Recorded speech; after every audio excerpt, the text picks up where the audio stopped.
Okay. Oh, really? Welcome to the part 2, the strategy workshop, which today I was wondering what kind of, 2 words can kind of represent what we're trying to do today. So I just made that kind of thing. It's called strategic abstraction. The important part is just abstraction, right? So what we're going to do is we're going to abstract from different desert lessons, different situations, one involving a polar bear hunting a walrus, another is SimCity 4, and also the relationship between redundancy and efficiency. The person who's going to speak about SimCity 4 will be Thomas Lee, who will be coming up at the end. So let's focus on, let's not focus on that. That's incorrect. Wait, are you filming now? Yes. Are you recording now? Yes. Are we allowed to talk? Kind of, yeah, you can. So what is abstraction? Abstraction in Wikipedia is defined as the process which higher concepts are derived from the usage of and classification of literal concepts, first principles or other methods. And abstraction is a product of this process, a concept that acts as a supercategorical noun for all subordinate concepts and connects any related concepts as a group, field, or category. Right.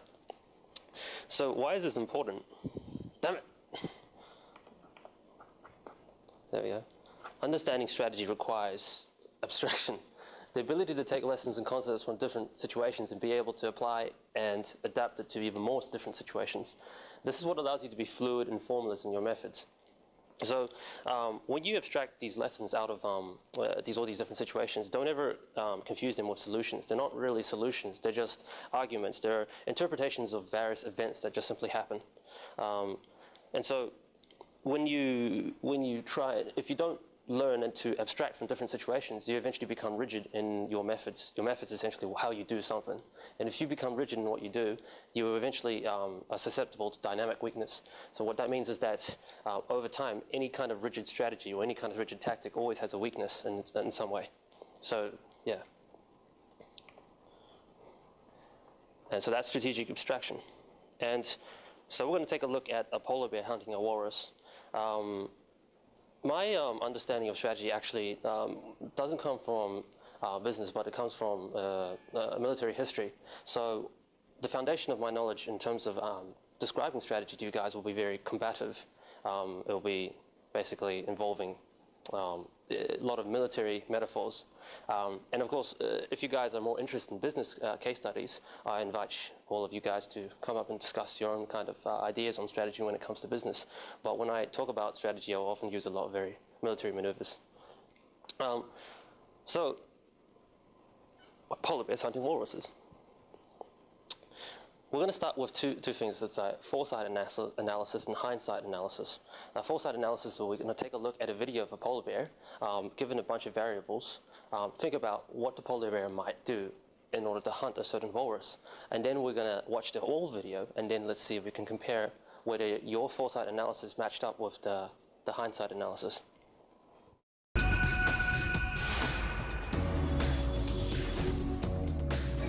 This is Wild Chronicles. I'm Boyd Matson.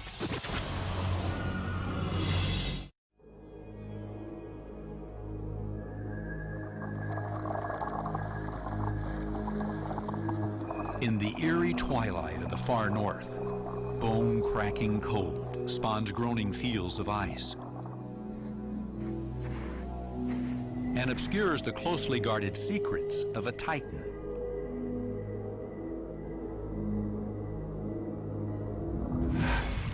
They can weigh well over 1,000 pounds and measure almost 10 feet in length. The polar bear is truly gigantic.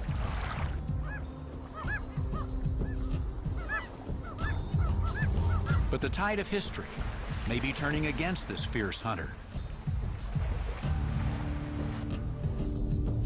High levels of PCBs and other pollutants have dramatically affected the polar bear's ability to reproduce.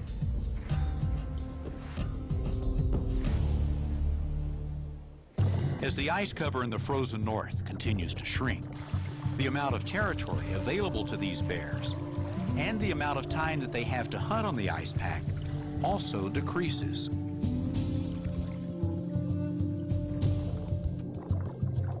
In the Arctic, extreme cold breeds extreme hunger.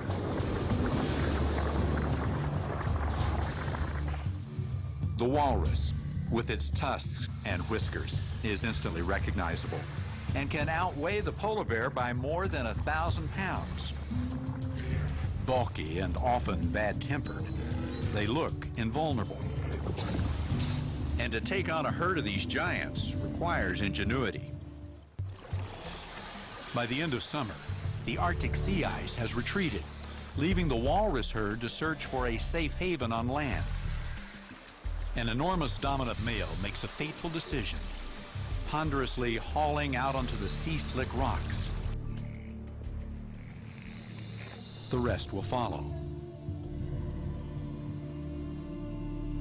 But death is up and about. This polar bear's extraordinary cunning is about to be made clear. His target lies sprawled in the sun. For now, the bear will stick to the... So I've given you, the video gives you kind of an idea of, or describes the polar bears to you, describes various aspects of the walruses, and also gives you kind of a situational understanding. Firstly, before we try and analyze the situation, what do you guys think the polar bear is going to do? Yes, the polar bear wants to hunt the walrus. That's the whole point of this exercise, right? What I want you guys to think about, how would you attack the walrus right now? So first, like, where about the walrus?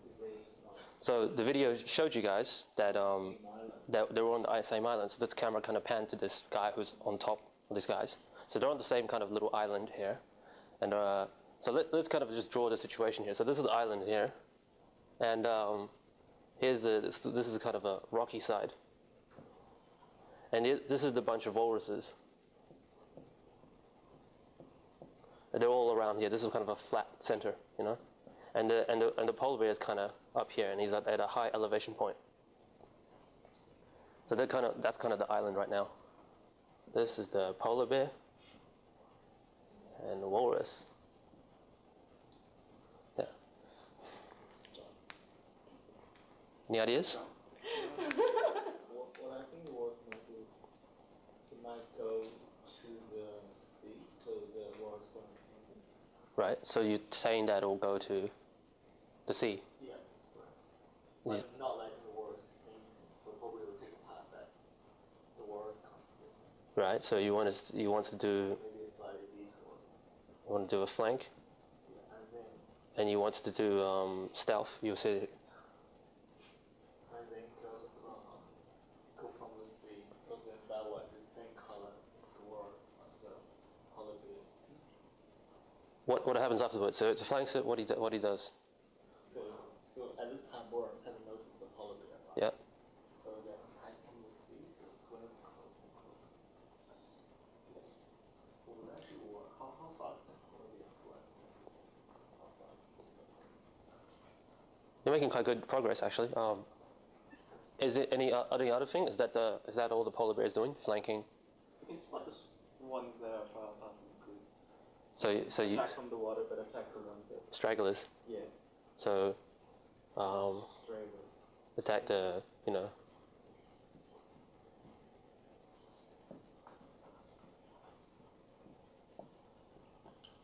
stragglers.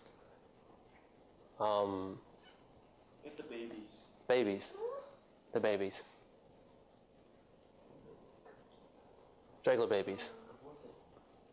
So you want to focus on the babies, but let's think of the walrus situation. What are they doing there? Where are the babies most likely going to be? Okay, so generally herds probably have their babies in the center. So babies should be in the center. No. I don't know how to draw a small walrus. Baby walrus. It's like a leech. Should be in the center, right? It should be in the center. This is going to get really dirty eventually, messy. But okay, so all right, so we're going to get the polar bear. He's taking a stealth path. He's trying to flank using the water. He's going to target the stragglers, the weak side, the babies. But the babies are not. But if you're assuming that the babies are going to be inside the herd, then how can he get the babies? No, generally they would be inside. Right. It could be circumstances. Like, I guess off the top of the polar bear's head, you should be looking for babies and stragglers. Babies and stragglers. So babies. Preferably babies that are.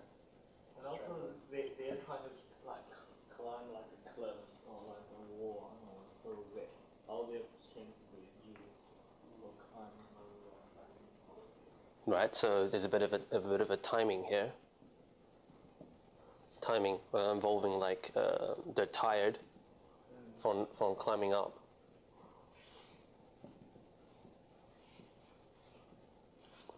Anything else? Chuck, do you have any ideas? What I would do, I think I'll isolate the babies. Try to find a way to isolate the babies from the others. Isolate the babies. Okay, so separation. You wanna be able to separate. See, I don't want to deal with a whole bunch of them. Separate the babies from mothers. How do you do that? How does one separate one from another? Babies are curious. You might want to have a distraction, right? Yeah. Distract the mothers and attract the babies. Okay, so how does the polar bear distract the babies? Throw a stone.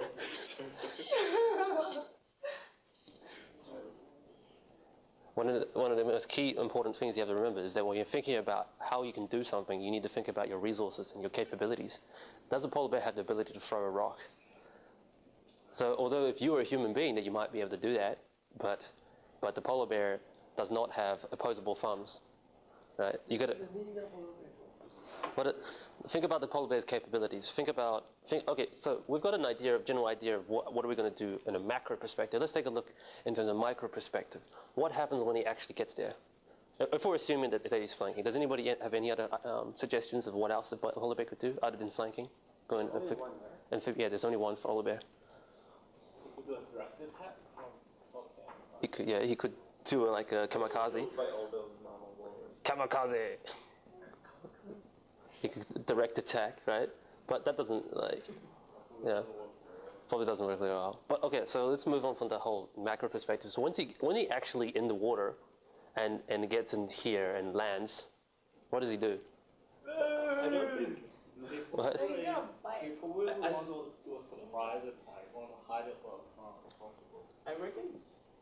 I reckon the polar bear should drag one of the walrus into the water. So you want to drag? Because on the ground, I see the walruses. They can attack quite viciously, but in the water, their movement will be slowed down. I do think it's opposite. It's the opposite. Yeah, it might actually be the opposite because the polar bear, although it's an amphibious animal, prefers to be on land, whereas the walrus is a lot more maneuverable in water. But will they attack? I think it was screaming the Because water. polar They can bears, run away. because polar bear have two legs, walrus don't. They have two grab on. Oh, this is mean. Making money is so much. Any more ideas? There must be rocks that the bears can hide behind. Yeah. Or Okay, we looked at kind of like the early game. We looked at what he might do early on. How does he? also, will Yeah. walrus actually go to sleep on land? Right. Well, that's a good question. What is the walrus is doing on the land anyway? Sunbathing. They're sunbathing. They're resting probably. You know, they might like to do that. That's all really they're doing. Yeah. So this is the early part, right? What happens when he lands? What happens if he lands on one of the baby walrus? Let's say he finds a baby walrus. What does he do next? Dragged it real quickly. Drags it away. What does he? Drags it away into the water. No, to land where the walrus is. But all the walruses are here, so they're dragging into the walruses. Yeah, I think you try to like. No, but if you kill the walrus, now how fast can polar bear kill the walrus? Like, if they can kill it straight away, I don't think they'll try to carry that body away. Yeah. Well, assuming that it's attacking a baby walrus, then just one bite or something, probably take it out. Bit of a struggle, but wouldn't be too much. Maybe a fat and then fly. It wouldn't be too much of a problem. But the key thing is that is that the polar bear, let's do kind of thing, right? So all of these are walruses, and they're packed tightly. You saw them really packed tightly, right?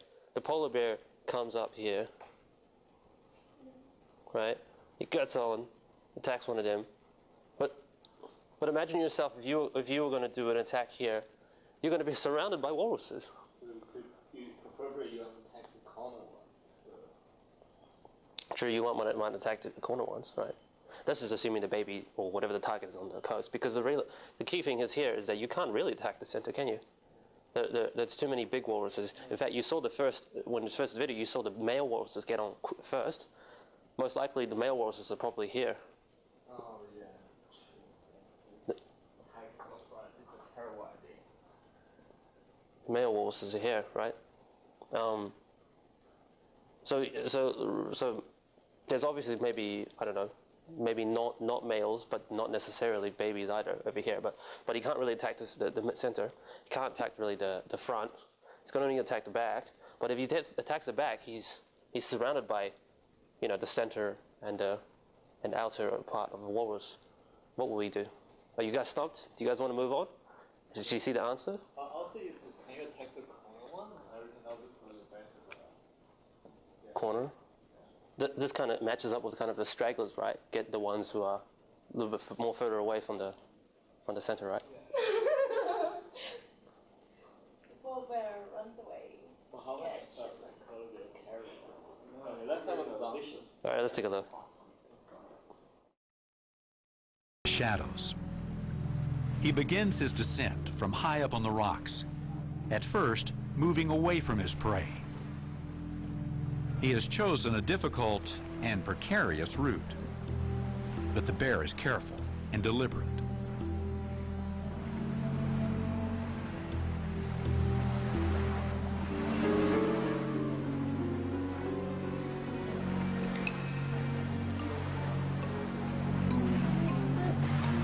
Had he attacked from above, he would have plunged headlong into big, strong males at the center of the pack and driven easier targets directly into the sea. But an amphibious assault may confuse them, leaving the most vulnerable open to attack.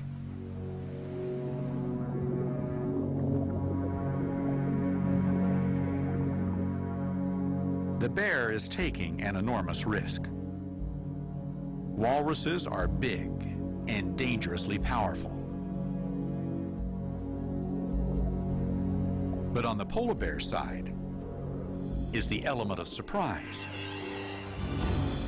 He approaches from downwind, barely visible against the water. An avalanche of stabbing hooks nearly drives him back into the sea. But he spotted his quarry.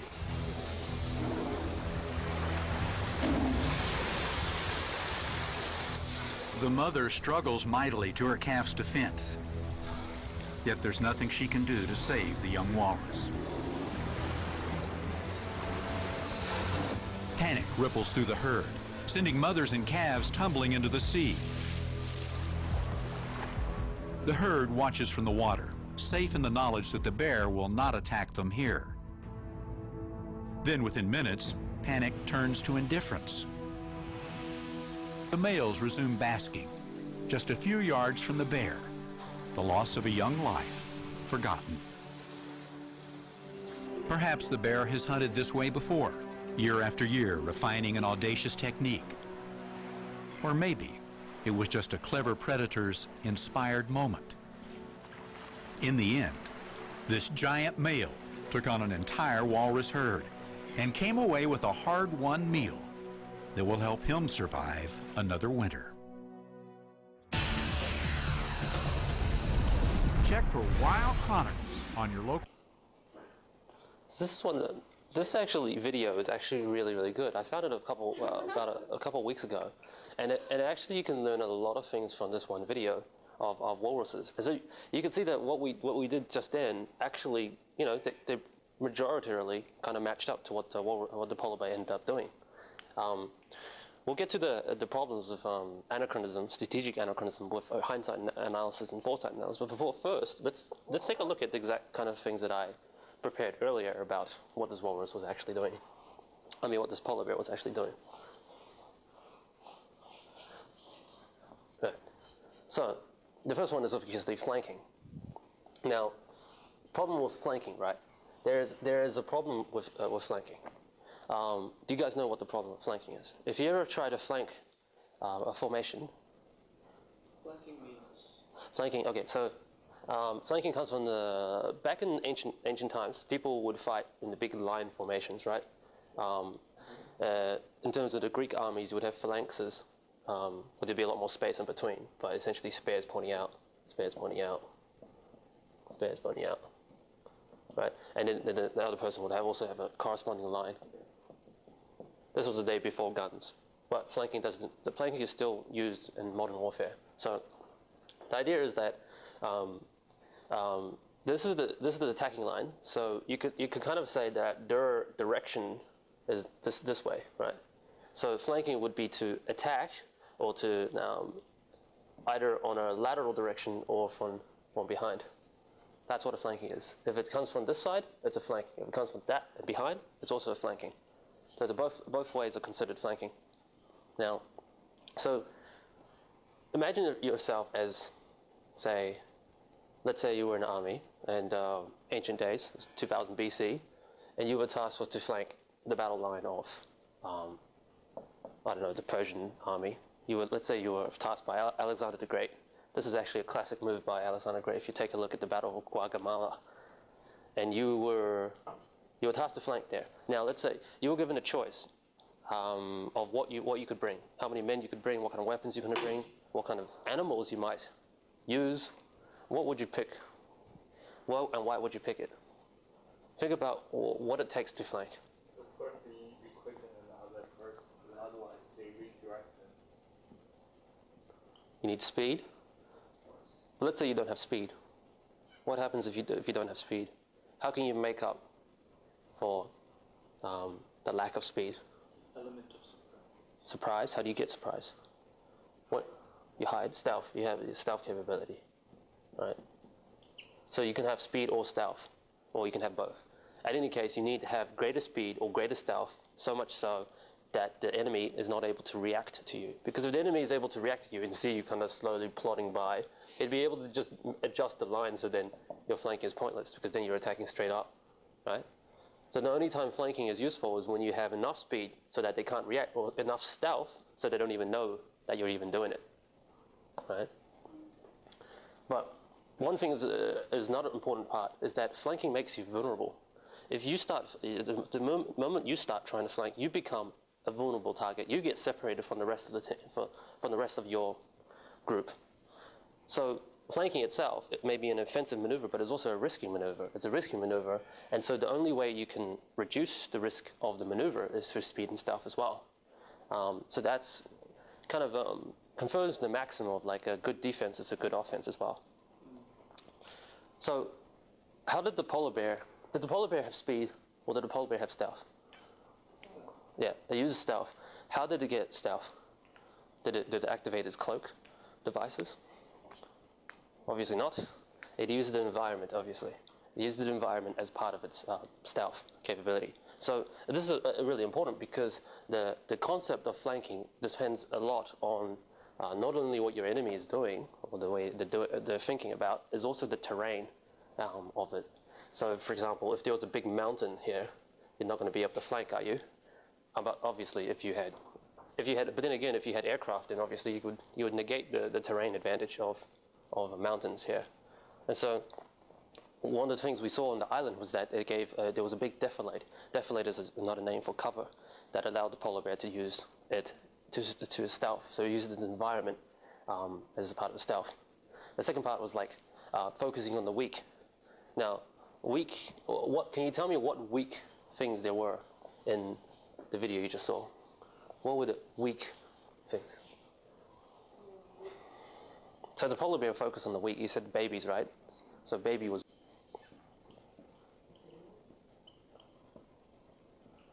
Yeah. So the females were probably weak as well.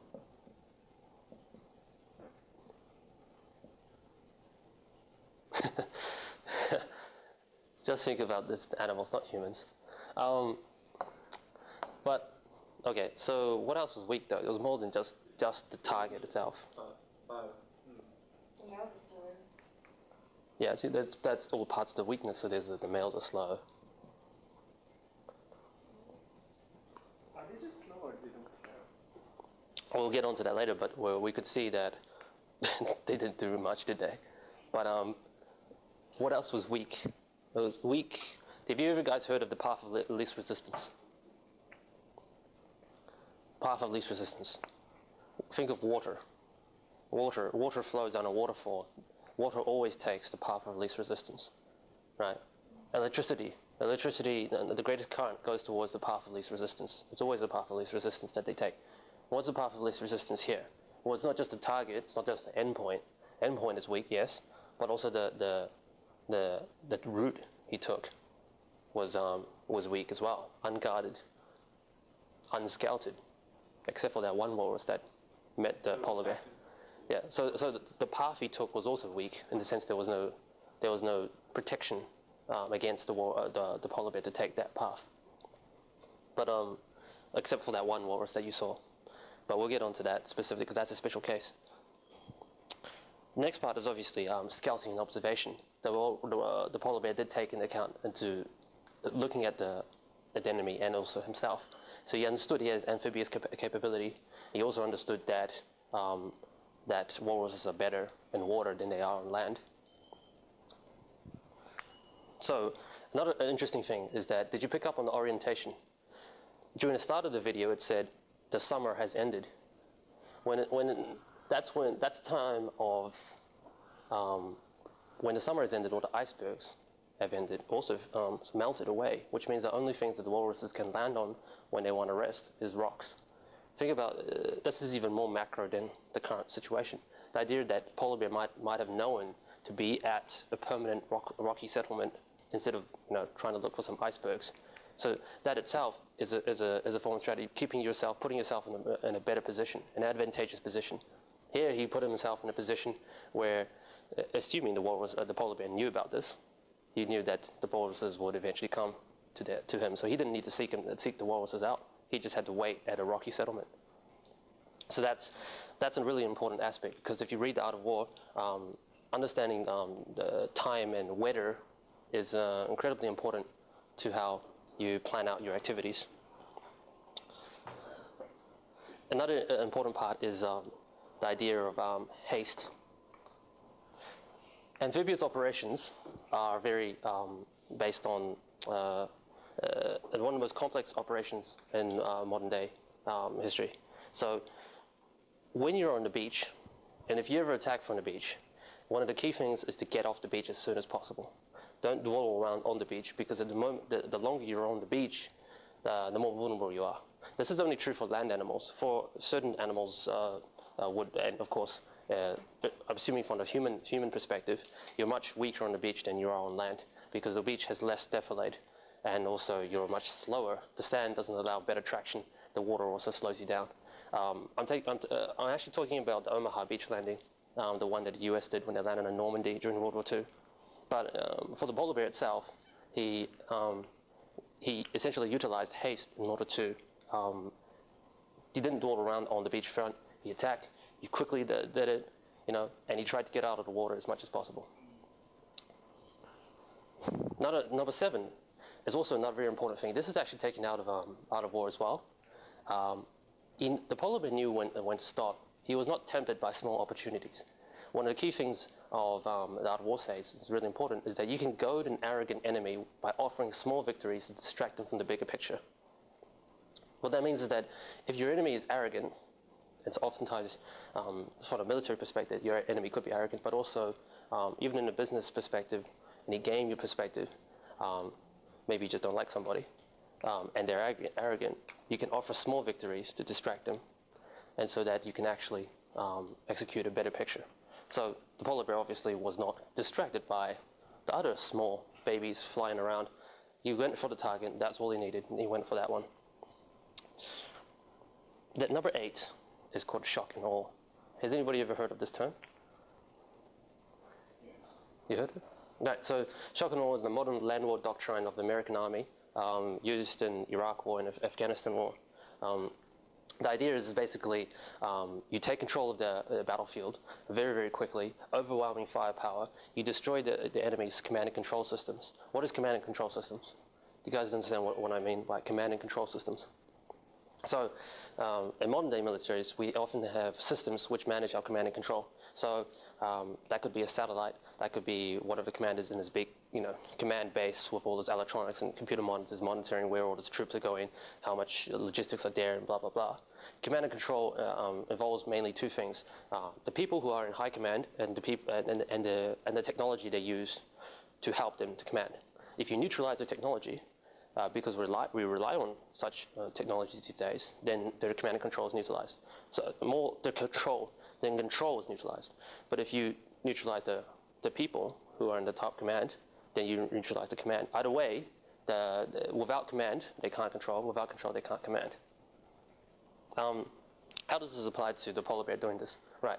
So the idea of the shock and awe is that by destroying the command and control, you cause panic among your enemy. So the enemy, in this case, was a whole bunch of walruses.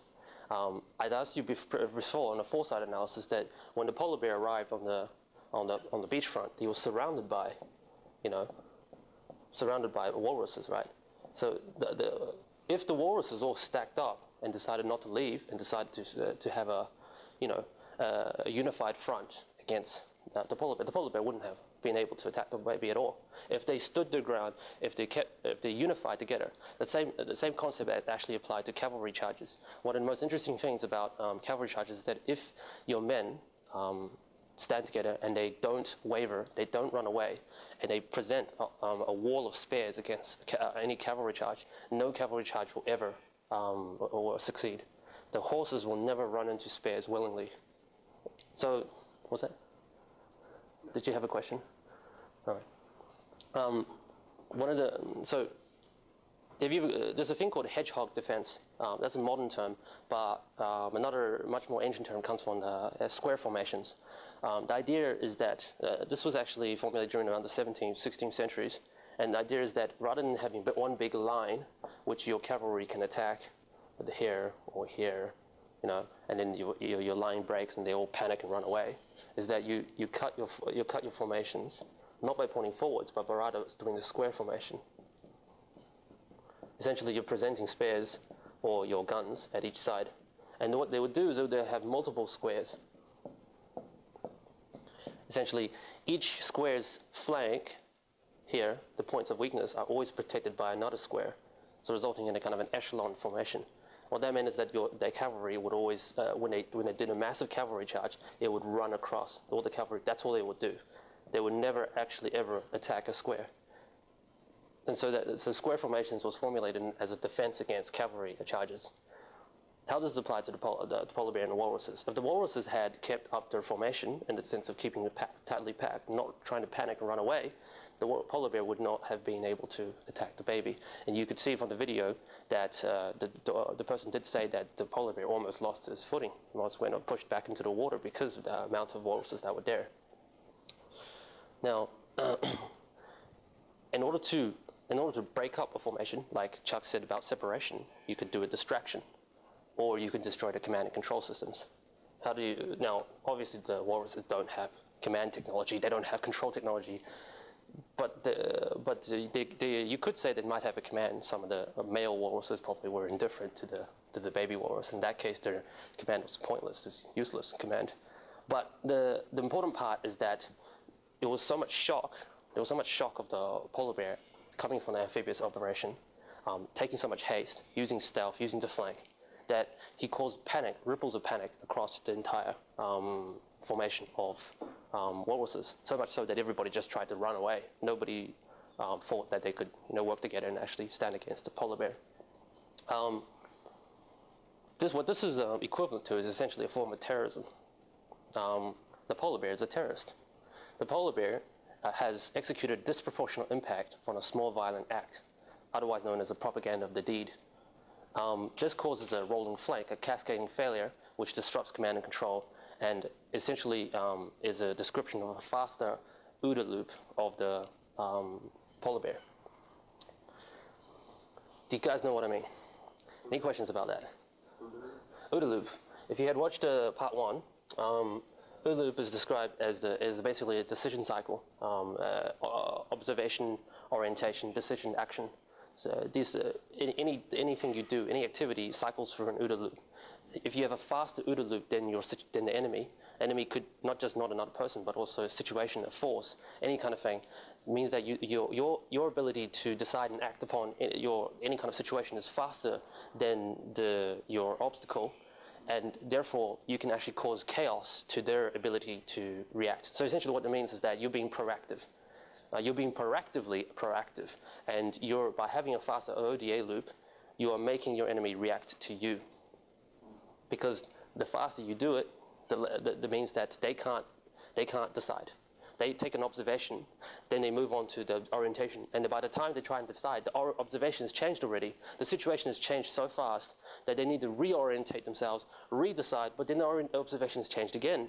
How does this observation change? It changes because you have a faster OODA loop than your enemy. If you have a faster OODA loop, then the observation of the situation changes too quick for the enemy to react. So,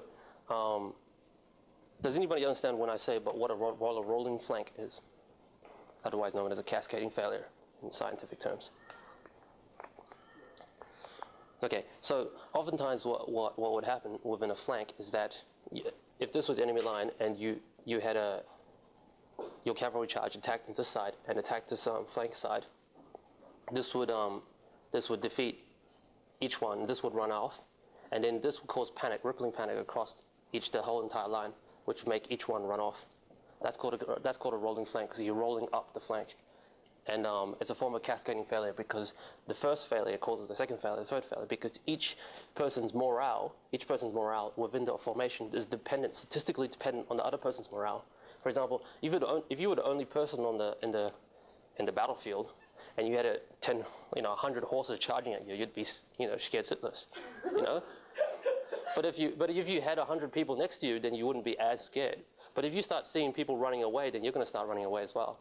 Your morale is statistically dependent on your comrades' morale, and so by doing the overloading the flank on this side, causing a shock and awe, terrorism, disproportionate impact from a small violent act, a propaganda deed, faster OODA loop, and if you destroy the command and control, this eventually causes a rolling flank, which is essentially a form of cascading failure of your enemy. And you could see this by the walruses just one polar bear raw attacks, and then everybody runs away, kind of thing. Even if they all stood together, the polar bear would have no chance. What Yes. if it's like a person with a gun inside a shopping mall? Actually, that's a really interesting example. School shootings is a very interesting example of this. And one of the most interesting things is that it demonstrates that certain human individuals have a form of bravery that is very selfless. Rational economics would say that everybody would just, not try and do anything, even if they, it's a prisoner's dilemma. If everybody cooperated, they could take down the person who's the shooter, right? Well, I mean, one of them might be shot, but all of them would at least take them down because he would only be able to shoot so much people before he gets taken down. But because everybody, doesn't, tries to fears for their own life, the benefit of cheating is greater than the benefit of cooperation, and so they decide not to work together. Because of that, that's why we get such horrendous casualties from school shootings. If people work together, then they could take down a shooter quite easily. But fortunately, there are individuals who are very brave and also very selfless, and you can see that from some of the shootings that happen in America.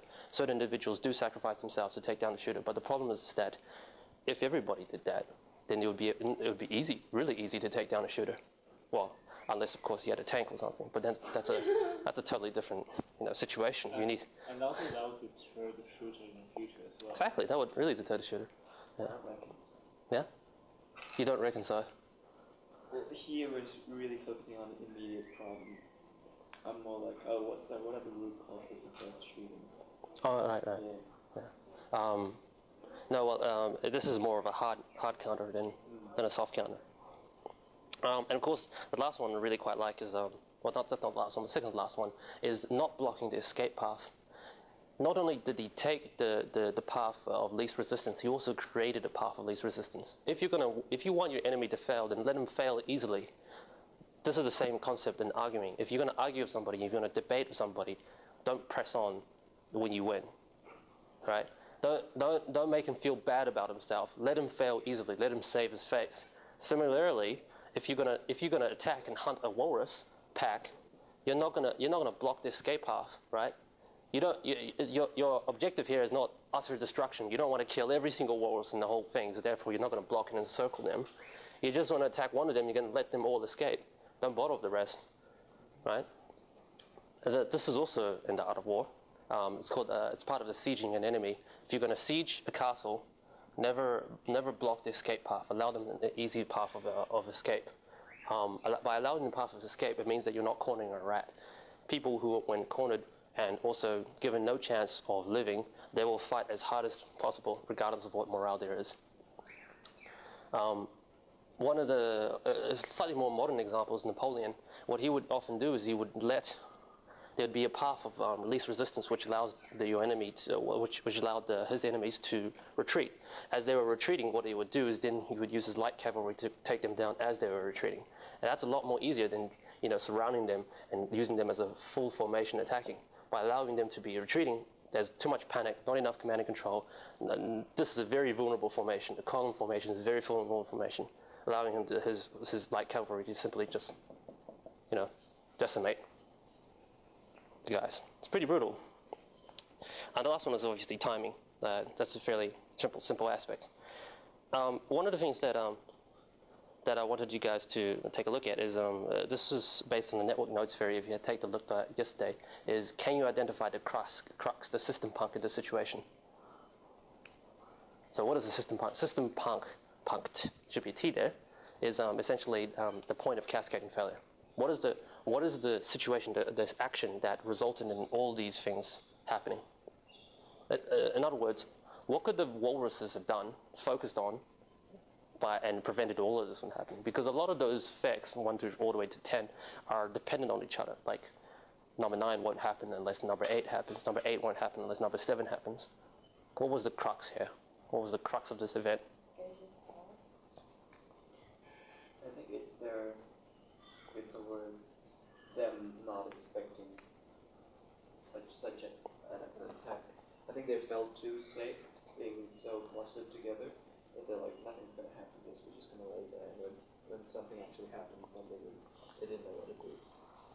Yes, that could be one of the cruxes, but in terms of actual events happening, because you can't tell what the walruses were actually thinking. Let's just taking the physical situation as it is. What was the physical crux here? Not forming a wall to stop the politics. But what does a wall does? What does that prevent? Why would you have a wall in the first place? Yeah, it would communicate to the polar bear that his strategy to shock him all does not work. He obviously expects all the mothers to actually, all the walruses to go into the water in order to get to his target. When he realizes that, then he'd be shocking himself to struggling. Yeah. So, this is from my opinion itself. You guys have all valued opinions. I see that the crux is actually the flank. The flanking maneuver is the crux here because if they had prevented them from flanking them from the first place, and a lot of things like not expecting it, not forming a wall, all those kind of things, if they had all done that, that would have prevented the flank. By preventing the flank, none of this would have actually happened. It would have been essentially, the polar bear would be incapable of attacking. I just felt that I might have actually gone a bit over time. Do you want to do SimCity 4 right now? Yeah. Okay, so I'm going to skip the redundancy and efficiency relationship and go straight to SimCity 4. What was the redundancy relationship? Oh. Yeah, I can talk about that. This one. Yeah. No, this is. I'll talk about efficiency and redundancies. Yeah. Yeah, using my example as well, but not vulnerability and trust. Okay, so you want to go straight for?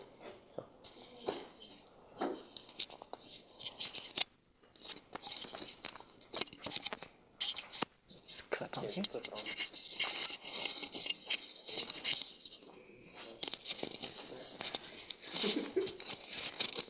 hi guys.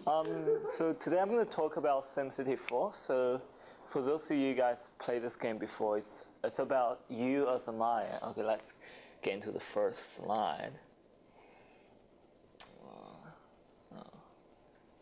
Perfect. It allows you to take in charge of a town, to be the Maya of a town. And what you do is you plan, regulate, and design a city with a finite amount of resources and cash flows, just like a real city. And the way this simulation did it, it's made really close to real life simulations. So a lot of factors involved in the game are quite real. And also with SimCity 4, the thing about SimCity 4 is it's not a deterministic game, in the sense that if you do the same action on the same map in the same time again, you won't get the same result because there's a random factor involved. As in real life, every action, there will always have a randomness of reactions involved with that. So as this game is not deterministic, different actions you take won't give you a certain outcome, will give you a class of likely outcomes. So you could be $1 million in profit, or you might be $1.5 million in profit. So it does have a bit of variance. And the aim of the game is to generate as much cash as possible and make everyone like you in the city. So actually, let's get into the game. Okay, so okay, I better turn the volume down, but I think it's good. That won't work. That won't work. oh, it does work. Yes, that's all. Okay, so here is a screenshot of the SimCity. Yeah, that closes. You won't be able to close it. That looks like Age of Empires. That's an echo. You won't be able to close it. Okay. Oh, real. Well, maybe it is Age of Empires. It's not. Okay, so the idea is that at the start you're given a city like this. So you have a land, you have a river, and you have different sort of terrains. You have trees and you have different hills like that. Could I? And also you name your town after a certain name, and there we go. You start. And so at the start, right, you start to build a network of roads, and it will connect your city to the rest of the nation. So at the start, you build a road, and then you build a small branch of road sideways, like a town would do. Okay, how do I make this? You can use And then after that, what you do is you regulate areas in your town, like what Maya would do, is you regulate different areas into different kind of zones. So the green one is the residential area, the blue one is the business, and then you have, then if you notice, he built like a yellow area for industries area, and he also built a power plant. So everything as you think you need in a real city, you need power, you need water, you need school, you need police station, you need fire station, everything. So it's a really real estate game. And as you can see, every zone you zone will actually cost money, because actually involves connecting electricities and also other services. And also every road and everything have a maintenance cost as well, just like you imagine in real life. And different amount of things you build will supply you different amount of electricity, and it goes on just like a real city.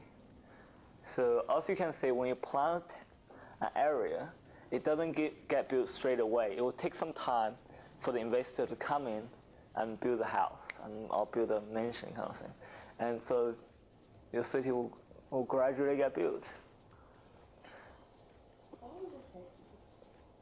This game, I think it's it already took him 3 minutes, but I would say that took him about 25-30 minutes to get there. So yeah. It's sped up. Yeah, it's like speed up. You can choose the speed you want to play with, and also he just built an agriculture area as well here, which provide jobs, employment opportunities, and other stuff. But a hospital, fire trucks, school, library, and essential services in high school there, and yeah, so. Is environmental impact accounted for in this game? Yes, absolutely. No, it is. It is. So it actually is, because when you build a power plant or farm, actually water pollution and air pollution actually taken into account of, and that factors into the quality of life your city residents is. Therefore, more people would like to come in, or more people would like to go away from your city. And also, you have a rating on the summit here. It's not shown here. How popularity you are as a Maya, and your aims get above 80 or something %. And so it's as real as you can get in terms of developing city. And as you can see, it grows more and more. You can even see how congested the road is like, and everything's nicely designed for this game. So it's very realistic, and you have helicopters, you have cars. So yeah. So let's just watch a bit more. So he built more schools to cover the new residential area, and different schools have a school zone as well. And so you will only cover a certain radius, and more development. Okay. Yeah, and also that's really bad for the environment as well.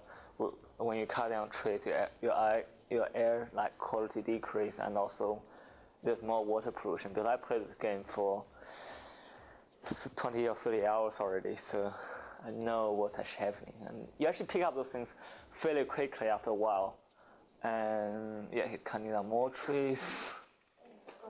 And that's actually a smart thing to do. Would that be like a tsunami all of a sudden?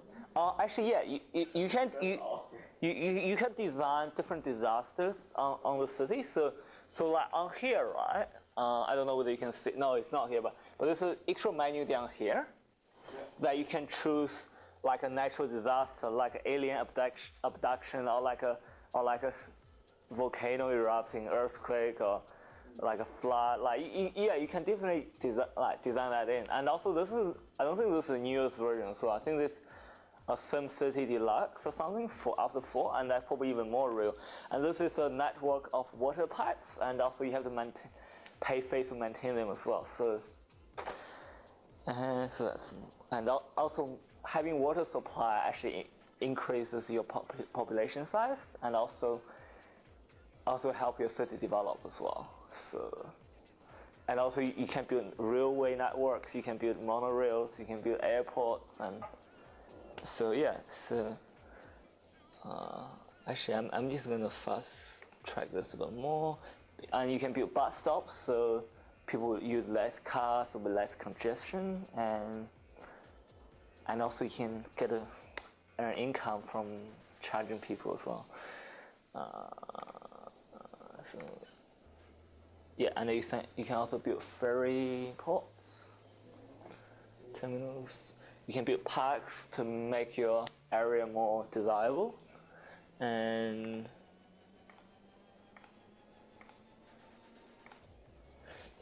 also like he noticed that he cut down too many trees. Now he's planting trees to make it more environmentally friendly as well. So more trees. And also managing money flow as well. How much budgeting you're putting into different industry, how much tax you're charging, and that will in turn So you're the government of the city. Yeah, absolutely. Like in turn, that will actually determine how many people actually want to come to your city, and how many people moving away, how many jobs created, how many factories opened. So is there like a democratic process? No, you decide what to do, but people write to us. So if you charge a high tax, people are going to go away. But if you charge a low tax, you're going to go broke.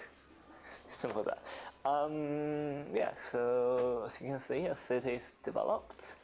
And there we go. Thanks for watching for the video. So okay, let's go back. How do I zoom out this?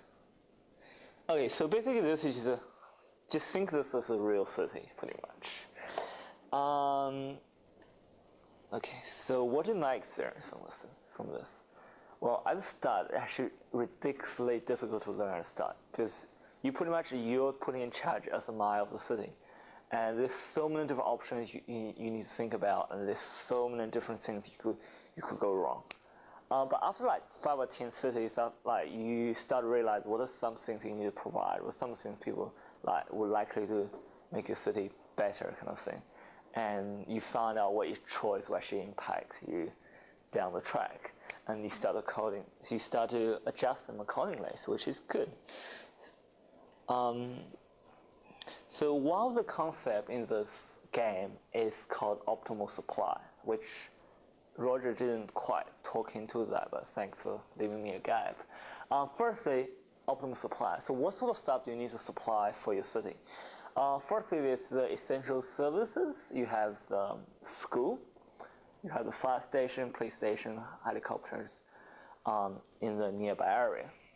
You need to supply utilities, you have to supply transportation, and also jobs and factories. So like things like that, so people are happy to live your city. But every supply comes with a cost. You have a finite number of money. So if you supply too much, the amount of oversupply doesn't actually generate that amount of benefit. So in the long run, you'll be worse off. But if you don't supply enough, let's say if you don't build enough schools in your city, right?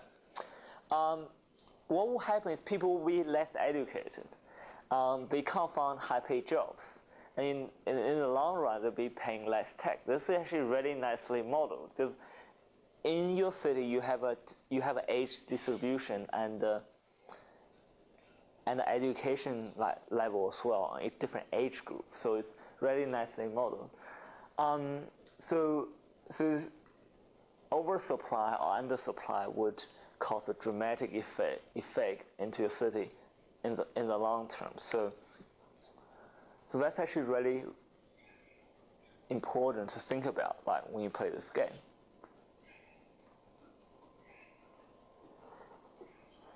Okay, so it's nice to have some extra services like jobs, transportation capabilities, but this would actually use more resources.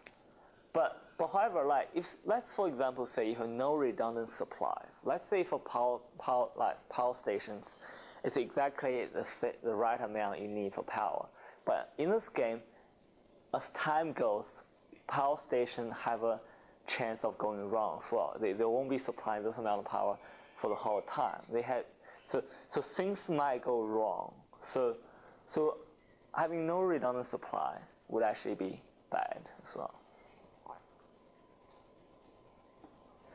And one of the more important things I learned from this is a delayed effect. So an action you take now won't actually just impact you. Okay. We associate with this term a lot. All right. All right, sure, yeah. So action you take now might not take effect right now. It will have a consequence down the track.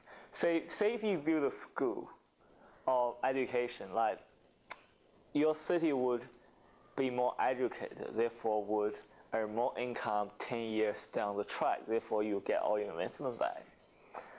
And what this game teaches you is to foresee the future and plan for it. So instead of reacting to what's happening, like even if you're under budgeted, sometimes might be good to take actually a loan from the bank with a high interest rate just to provide all the services that your citizens need. And as the game goes on, you also have different age structures, you have road congestion, social demographic structures, and everything like that. So you have to see what's happening now and predict what will happen, say, 3 years down the track or 10 years down the track to plan your services accordingly, which is very important and really encouraged by the game. Like if you got it wrong, you'll be punished as in having less cash and having less people coming to your city, more people leaving, and your rating will go down. And similarly, if you get it right, people will like you pretty much. So how to apply this? So firstly, it's important to think about the maximum amount of benefit you can get from a fixed amount of resources. So as we know in life, all the resources are fixed amount. So what we need to do is find ways to maximize amount of benefits, to spread our resources in different areas. And secondly, is have some redundant backup. So save some cash in case something goes wrong, or have a second option in case the first one doesn't work. And especially when the failure will give a really high cost. But at the same time, you want to have a balance kind of thing. You don't want to save all your cash into a bank account and never use it, because that wouldn't generate any benefit for you. And lastly is think about the time scale. Everything have a time delayed effect involved. So it might take 30 minutes after you eat a meal before you start feel yourself full, before you feel good. And it might take 5 years when you start playing a sport to be actually good at it. So time delay, and how do you think about 5 years down the track or a few days down the track actually really helps. Actually, that's it. Thanks for listening.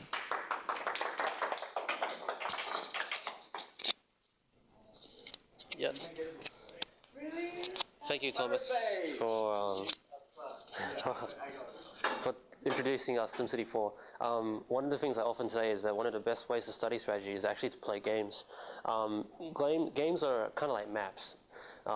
They're not real life, but they're models of aspects in life, and so it allows you to practice your theories and your strategy, and in a manner that doesn't result in too much consequences.